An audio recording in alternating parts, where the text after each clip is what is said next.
Hello, welcome back. Yep, week 3 predictions are already 2 weeks in the NFL season, and we are set up for a good one. Just like this college football season, we are set up for a great NFL season with all the random twists and turns. But enough from me. Now, as of recording this, it's very late at night, and I'm very tired. So I think I'm going to try to make the video a lot shorter because I noticed in my studies that, shorter videos usually attract more people because everyone has short attention spans. Yikes. But by week 3, we should already have a clear idea on who's good and who's bad. I think we now have seen a very good trend so far, and a lot of surprisers. As for my last week's record, once again I went 12-4, which means that my total is that I am 24-8. Not bad, but certainly can be really good. Like, it is good, but let's try to push it to make it better. Let's do better every single time with my picks. Alright, let's get started. The first game on our list, we have the Miami Dolphins and the Buffalo Bills, and I don't need to go too deep into this one. The Dolphins are a mess of an organization. There's no sugarcoating it. At this point, the Dolphins are going to start tanking. Like, it's happening. Tua's NFL career is basically on life support, and Mike McDaniels is on the hottest seat right now. The Dolphins are on the brink of collapse. Total collapse. And I think that this game against the Bills may kickstart it. The Bills, they look great. In fact, this could be the year the Bills finally win it all. And with a slightly tamer Chiefs team, I think the Bills are looking very good. No debate here. Give me the Bills. Then, you got the Cincinnati Bengals taking on the Minnesota Vikings. The Bengals, no Joe Burrow for 3 months. Happy Steelers fans noises. And you have the Vikings, who don't have J.J. McCarthy, but that's probably for the best because J.J. McCarthy, he is still having that welcome to the NFL moment. I mean, he's still a work in progress, I guess. I mean, he could do a lot better. But he's out for 2 to 4 weeks, which will make him reconsider some of his actions. So we are up for a great backup QB battle. Now, I predict that this game is going to be extremely close, but I also predict that this game is going to be very, very ugly. This game is going to be ugly. I'm just saying it. But in the end, I'm going to take the Bengals here because they don't really have that much concerns. And plus, Jake Browning has the weapons of Jamar Chase and T. Higgins. I think that'll be just enough to barely squeeze by Minnesota. So give me the Bengals. Then you got the Houston Texans taking on the Jacksonville Jaguars. The Texans getting off to a very, very slow start. The Texans have no concept of an offensive line. Meanwhile, the Jaguars are playing pretty good. They lost to the Bengals, but they were close to winning. It was one of the games that I got wrong, but hey, had Travis Hunter not committed that pass interference, you could count that as a win, all things considered. So, I like the Jaguars. I have them winning the AFC South, although the Colts are definitely making a big statement. I'm not going to waste too much time. The Texans just have too many question marks, and CJ Stroud being the guy is starting to be called into a bit of question. Not wasting your all's time, give me Jacksonville. Then we got the Indianapolis Colts taking on the Tennessee Titans, as Indiana Jones, as Daniel Jones is being called, is leading the Colts to an unexpected 2-0 start, and the Colts look good doing it. Who knew that the answer that the Colts would need is Daniel Jones? I certainly didn't know it. But on the other side, you have the Titans who, yeah, they gotta fire their coach. They have to. But at least Cam Ward is looking solid, and that's what should matter. At least Cam Ward is that future because he has been playing well. He's certainly struggling like most other rookies would, but yeah, at least he is at least making progress, and at least he's not completely crapping the bed. So yeah, give me the Colts.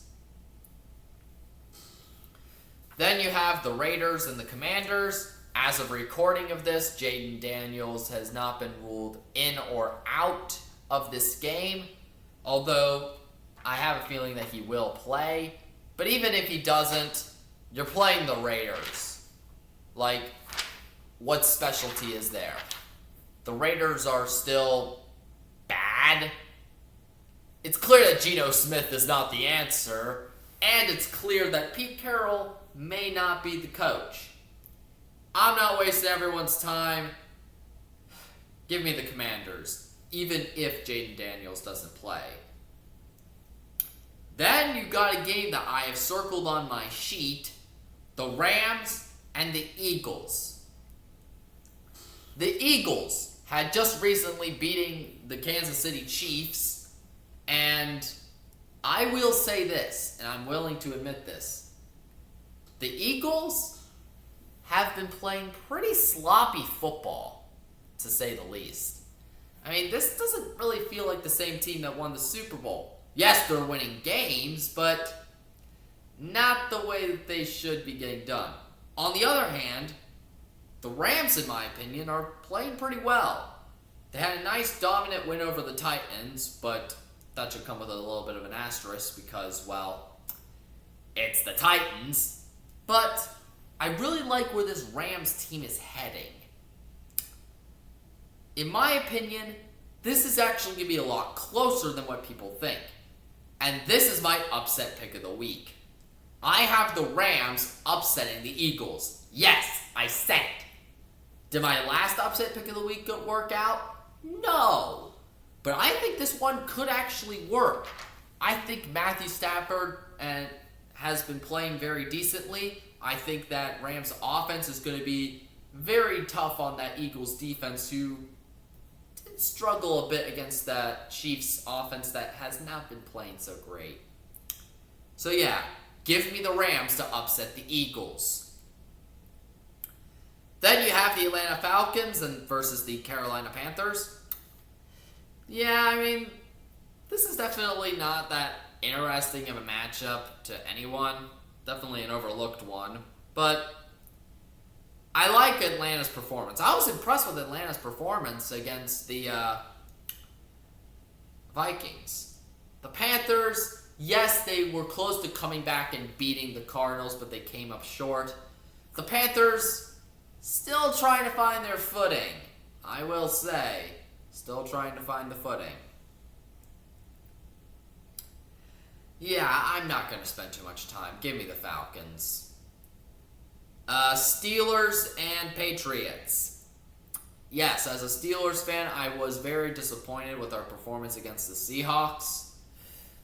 It turns out the Steelers' defense decided to go on strike for how bad the offense has played over the past few years. The offense is back to its current self. The defense looks not the same, as now everyone has figured out the Steelers' defense weakness. We can't stop the run. And yeah. Also, why isn't Caleb Johnson cut? I'm just wondering. When are we going to cut that idiot?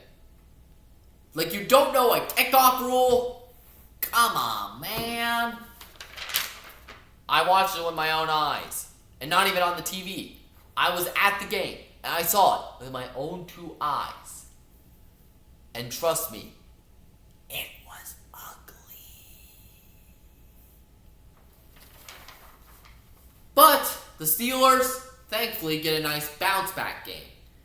They're going up against the New England Patriots. The Patriots, yeah, you won essentially off of default against the Dolphins. You won off of default. I'm not impressed with New England.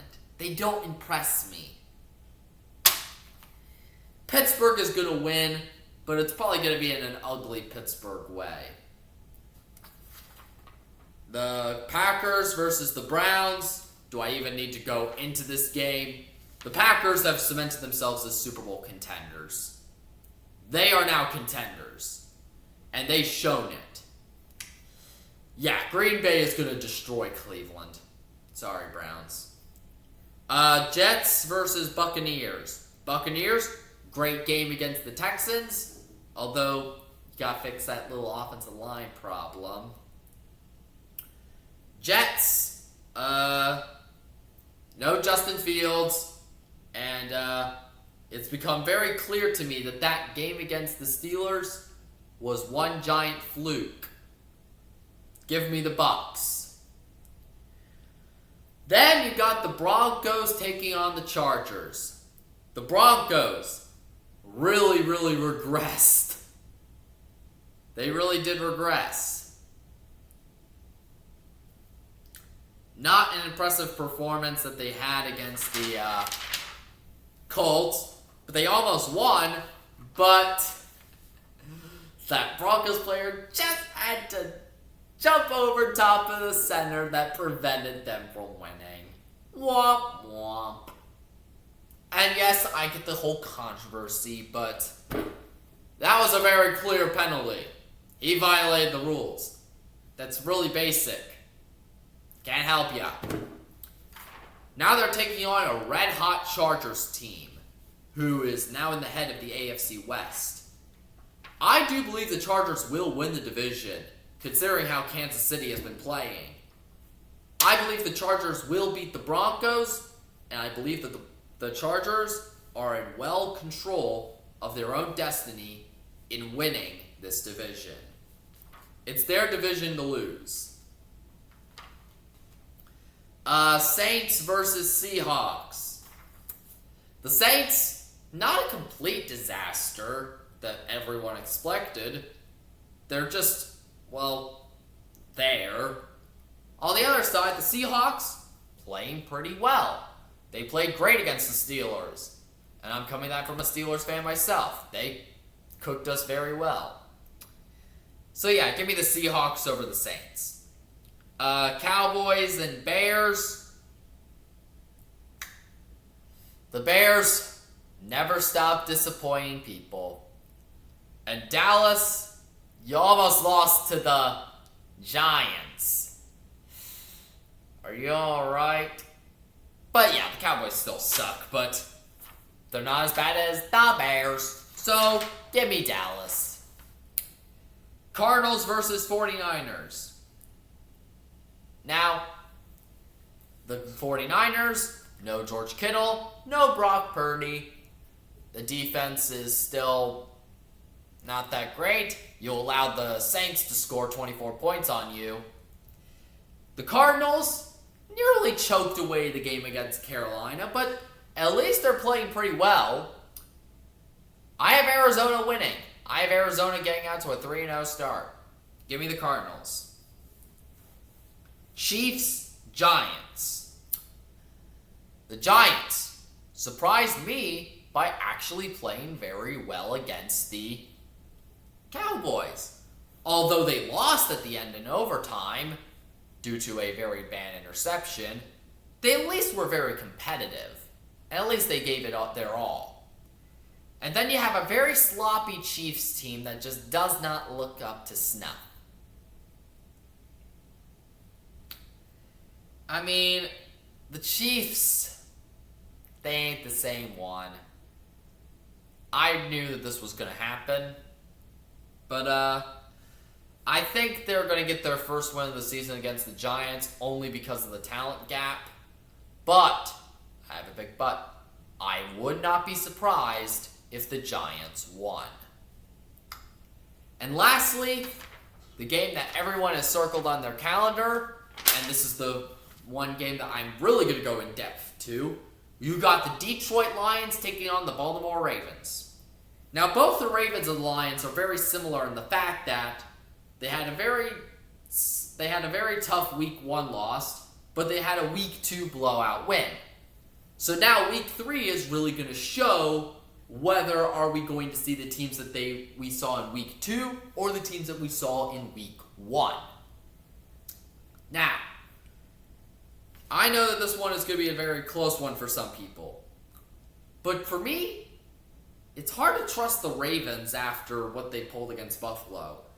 I know the game is in Baltimore, it's a Monday night game, and I do believe the Ravens do have a legitimate shot of winning, and I believe that they could win, but I don't trust them.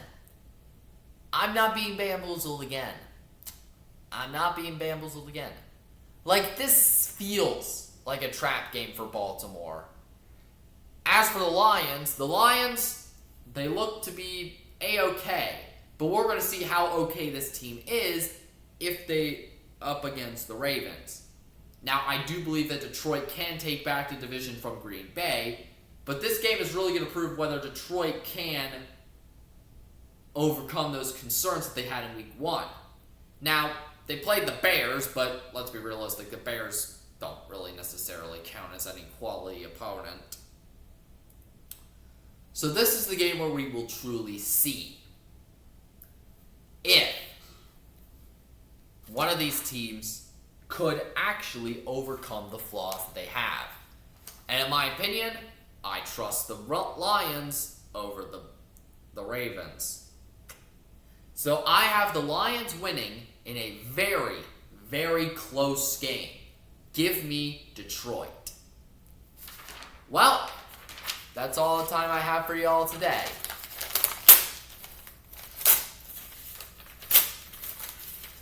Time to rip up these picks and put them next to the picks that I put last week. Yes, this is going to become a tradition. Don't worry. Anywho, I'm Mountaineer News 2. Good night, everyone. It's very late.